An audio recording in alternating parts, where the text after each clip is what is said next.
Keep it confidential? I would say you're going to have to look in your local telephone book there. Okay. So I think some veterinarians might freak out and call the police.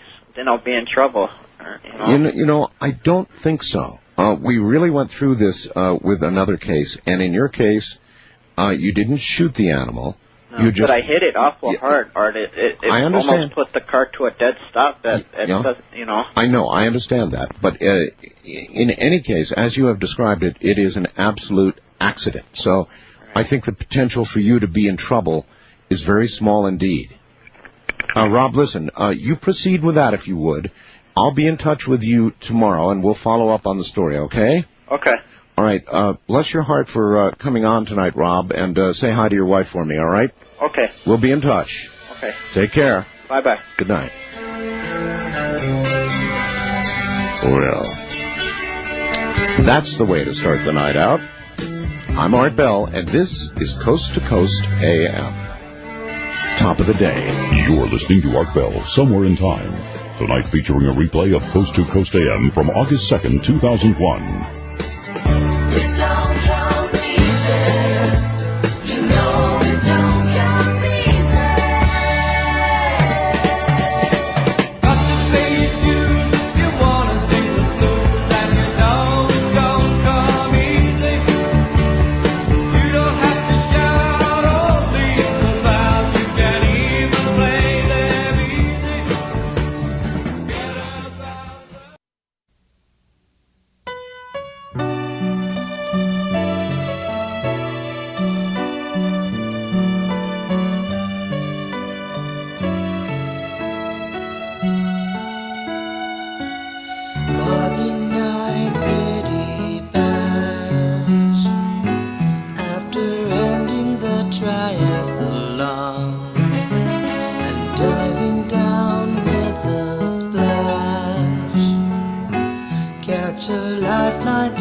Story here from Newfoundland. Fisherman Gerald Hackett apparently is shown in a link we've got on our website examining the remains of an unknown sea creature that washed up near Fortune Bay fishing community of St. Bernard's within the past few days. The creature has long, matted white fur and a smell even a hardened fisherman had trouble dealing with. The locals here call it the monster. Any word yet on the monster? They ask each other, looking to the sea for some possible answer. We people have never seen the likes of it before. Never. Fishermen mutter the word monster with smirks on their faces. Grown men with leather for skin and salt water for spit, talking about creatures from the bottom of Fortune Bay. Monster isn't a word that flows freely from their lips. Not when there are no youngsters handy. But what else is there to call it, the dead thing that rests on Paltry Beach? The hair is the biggest puzzle, said Ed Hutter, the fisherman who found it. What's hair doing on any kind of fish? Paltry is a stretch of coastline about 20 kilometers west of here, a 40-minute speedboat ride past pods of humpbacks and schools of mackerel. Hutter 42 has a lone shanty on the beach. A shack he often stays in to be closer to his cod and flounder nets. On Saturday, he steered his boat to shore, and he spied what he thought was an overturned dory. Only it wasn't a boat, but a creature. measuring about 7 meters in length, covered in coarse white hair, the length of an average man's hand. It looked like nothing he'd ever seen before. It says it weighs 3 or 4 tons. The monster, in quotes, has what appears to be skeletal structure consisting of a backbone, ribs, though it's impossible to tell which end is which. There's no obvious head, and only a suggestion of limbs. Flaps of flesh on either side could just as well be ears as fins. The stench of rot has made the hardest of fishermen there retch. No seagulls fly anywhere near it. So if you want to see the entire story, go to my website, artbell.com. Let's see. You go to Science News and other links, and if everything is as it should be, when it comes up, yes, let's see. Actually, I don't see it. It's supposed to be there somewhere. I see Utah divers rescue dinosaur footprints. That's interesting. And other things, but I don't quite see it yet, so it's probably there someplace or another. That's where it's going to be anyway, up in the Science News, according to Keith. I just spoke with him. Interesting stuff going on. Here's one for you. It would appear that there's been a UFO sighting, if I can find the darn thing. As a matter of fact, I put it aside to read as the second item tonight, and yeah, here we go. Stevens Point, Wisconsin. So up into that part of the country we go again. A radio station there has reported receiving over 200 phone calls since this morning from local people who claim to have seen a UFO in the area last night. They are describing the object as a hazy green light moving across the sky. Some witnesses have mentioned that it may have pulsated, changed shades of green, or had a red light on bottom. The radio station has been in contact with Volk Field, the local Air Force station. The Air Force did not report any radar contacts, but admitted that they were not actively scanning the sky last night. Local TV station WAOW, Channel 9, ABC in Wausau, apparently is going to be covering the story as well, though I'm at work, my emailer says, and will not be able to see it.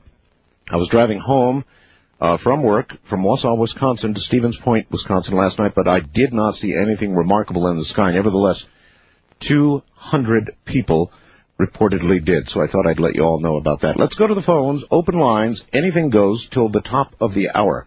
First-time caller line, you're on the air. Hello. Hi, Art. Hi, turn your radio off for me, please. Francis and Truckee. Hello, Francis. Hi, how are you? Anyway, the fellow with the Bigfoot, if he had to lift it up with a winch, and now he has the Y2K fallout shelter. That's what he said. How did he get it in there? I imagine he winched it down there, just the way he winched it up. If you have a fallout shelter, do you have a 2-door fallout shelter? Yeah, a lot of people would have. I mean, if you make a storm cellar, a lot of those are. So I would imagine it wouldn't be much different than that, particularly if it's homemade. Oh, okay. Just seemed kind of, if it was that big that he could what do you say, over 700 pounds? Happily laying on its back now.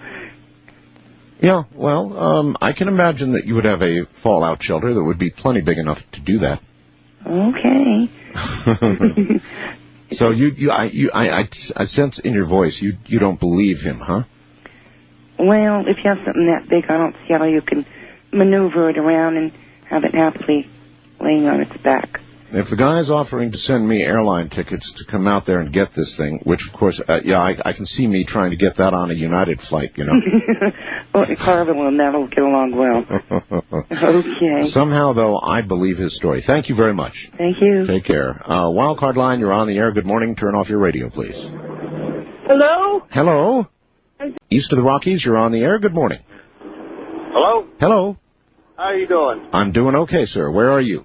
I'm in Allentown, Pennsylvania. And in a vehicle? Good. Yes, I am, unfortunately.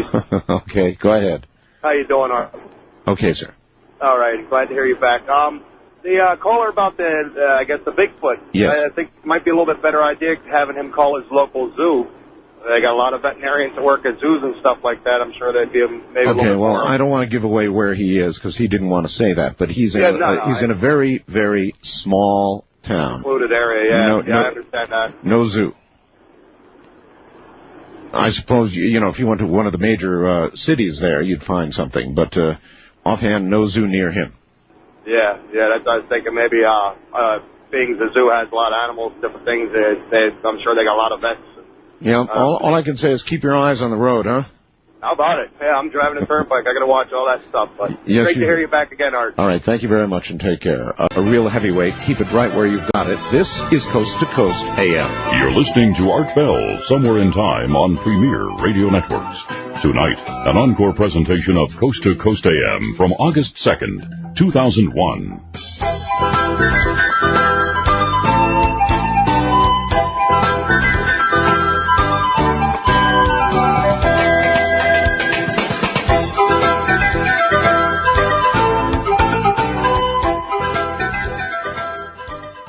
Keep it confidential? I would say you're going to have to look in your local telephone book there. Okay. So I think some veterinarians might freak out and call the police. Then I'll be in trouble. I don't think so. We really went through this with another case, and in your case, you didn't shoot the animal. No, but I hit it awful hard, Art. It I understand. Almost put the car to a dead stop. I know, I understand that. But in any case, as you have described it, it is an absolute accident. So I think keep it confidential. Keep it confidential.